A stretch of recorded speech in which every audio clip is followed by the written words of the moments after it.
we're seeing now all of these things that are happening, and like at the IRS, they're asking questions of people who are conservatives, the Tea Party people, pro-lifers. They're asking questions of them, demanding things of them, asking them what they pray about, literally. Yes. Asking them for the contents of their prayers.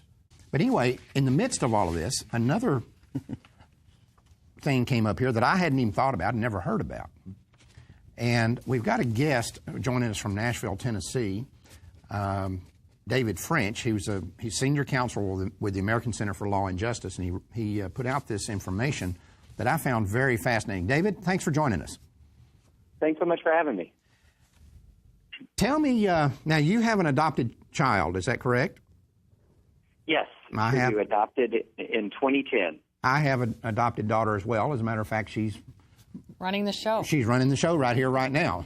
But, fantastic. Anyway, tell us what you discovered about adoption as it relates to the IRS.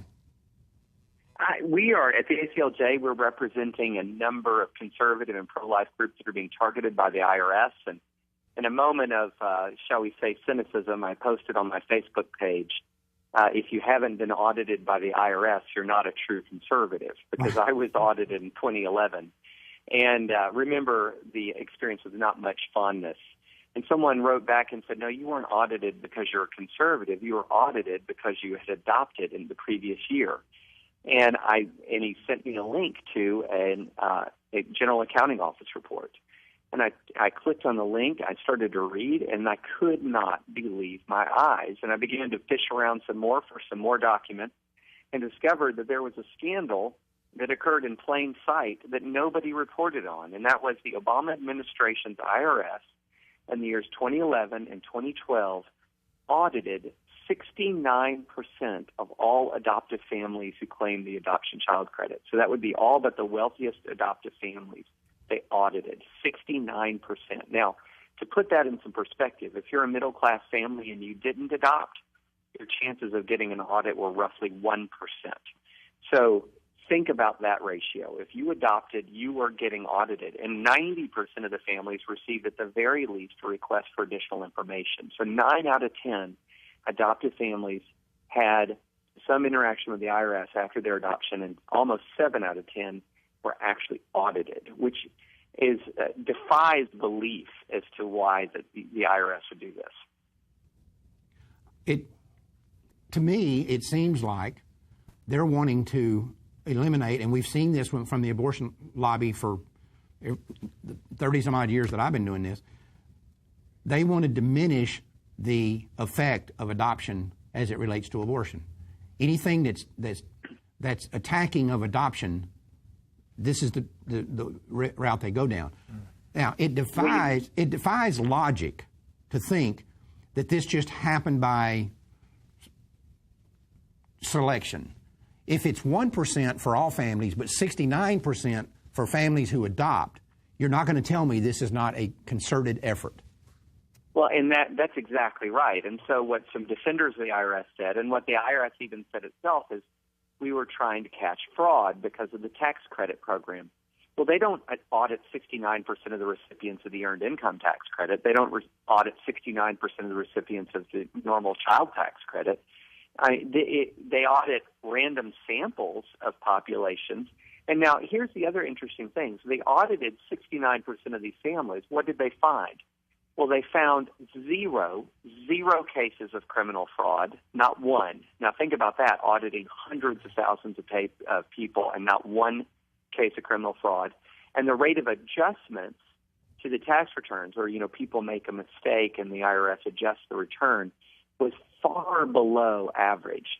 So in other words, they were auditing among the most law-abiding group of citizens in the U.S. And so there was no rational justification for this. And I don't know this for certain, but I do know, and I'm sure you are all aware, that the hard radical left is launching a new attack on adoption. There was a book that got a lot of attention here recently called The Child Catchers by a woman named Catherine Joyce, essentially saying that the evangelical adoption movement was, to use the words of one commentator, creepy, because of the desire of Christians to take care of widows and orphans. So you're exactly right. If you attack and stigmatize adoption, you're bolstering the argument for abortion by saying there's no place for these kids to go because you've already attacked, you've already stigmatized adoption. But it's just stunning to me. 69% of families, it's become a part of the adoption process, the adoption and then the IRS audit. It's stunning. It is. It is. It's, it's one of those things that you hear about and you think, I don't know what to say. Right. Oh, if I talk about it too much, I feel myself getting angrier and angrier. Senator Blunt, fortunately, has taken up the cause, has written about this. I know that there's now some real congressional interest in looking at this issue.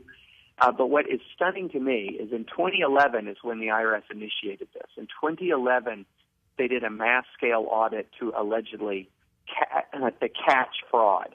They audited about 100,000 people, according to the General Accounting Office, found no fraud. So what did they do in 2012? They did it again. That's what gets me about this, is even if they had a one-year misguided program of mass audits because somebody somewhere made a mistake, to then realize, oh, well, there's no fraud here, and then to do it again, it makes you wonder if malice isn't in play here. And, I hesitate to say that because I don't want to be somebody who is seeing the worst intentions in my fellow citizens, and IRS officials are my fellow citizens. But given what we have seen around us and what we have seen from the IRS in particular, it's getting very difficult to prescribe, to give innocent motives to these individuals. What's the net result in your mind? What's the impact of doing this to the average citizen who is under this kind of scrutiny, or even to the adoption agencies that are providing kids? Well, it's a couple of things. Number one, let's just take it with the individual families who go through adoption. As those of you who've gone through adoption know, it can be an extraordinarily expensive process. And so a lot of middle-class families depended on that tax credit to pay for, in part, the adoption. Now, the tax credit would never pay for the whole thing, but they depended on that. I know of some adoption agencies that would actually loan money to middle-class and lower-middle-class families on the expectation that they would get some of it back through the adoption tax credit. So when these tax credits and refunds were delayed by months, you put thousands of families in real financial distress. I know personally of families who went through real financial distress as a result of this. So you hurt the families.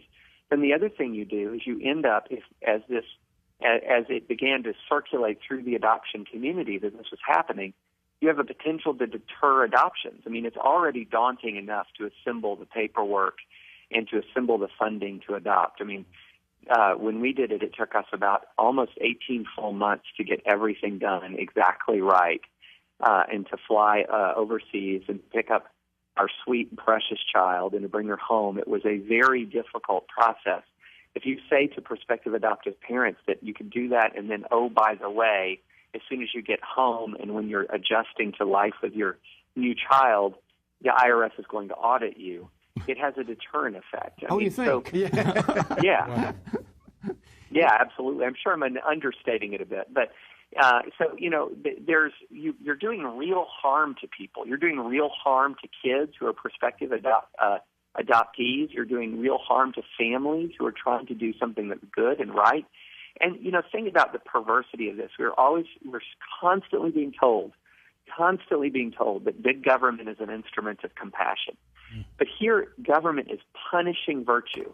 I mean, actively punishing an act that is an undeniable good, that if you ask 9 out of 10 Americans, aside from this very few on the hard left, is adoption a good thing? 9 out of 10 Americans would say yes, and here's their government punishing it. It's inexplicable except through malice. It's not only inexplicable, it's inexcusable. Right. You can't defend it. There's no defense for this. Well, let me ask you, is it on the radar of Congress at all? It is now. I wrote a piece for National Review highlighting it. Drudge picked it up. It got spread far and wide, and a lot of adoptive families came forward and said, yes, this is my experience. And so, as I said, Senator Blunt is highlighting it. I know I can't discuss some of the others who contacted me quite yet because we're waiting on some of their actions. But A number of members of Congress have contacted us about this issue directly. And make no mistake, the IRS is going to be asked about it because the refundable tax credit for adoption may be coming back. And it was a two-year program, and now they may be bringing it back. And when they do, the IRS had best not do mass-scale audits again because members of Congress are watching. Is ACLJ doing anything? I mean, is it on you guys' radar? Are you doing something, or this is a personal issue for you? No, it's absolutely on our radar. We have a legislative affairs office. We have been working through the legislative affairs office with members of Congress who are following this very closely. There's a number of members of Congress who, as part of the, there's a lot of cynicism about government. Well, there's also some folks who are doing some really good things who, out of deep conviction, are pro-life, deep conviction support adoption. And let's just say they're outraged by this. And well, so I have a high degree of hope that we're going to be able to do something about this going forward. Well, thank you for bringing this out, David, because even those of us who are in this sort of thing all the time, there's always things happening that we don't know about. I never knew about this. Mm-hmm. And I didn't either. I've been a pro-life attorney for 20 years almost. I had no idea. It goes to what you were talking about before. How do we know what's going on behind the scenes? Mm-hmm. That's right. When the government has this kind of power, how do we know how they're using it? Well, thanks, David, for joining us, and I appreciate what you're doing, and keep us posted on anything new that comes up. Absolutely. Thanks so much for having me. Thank you, sir.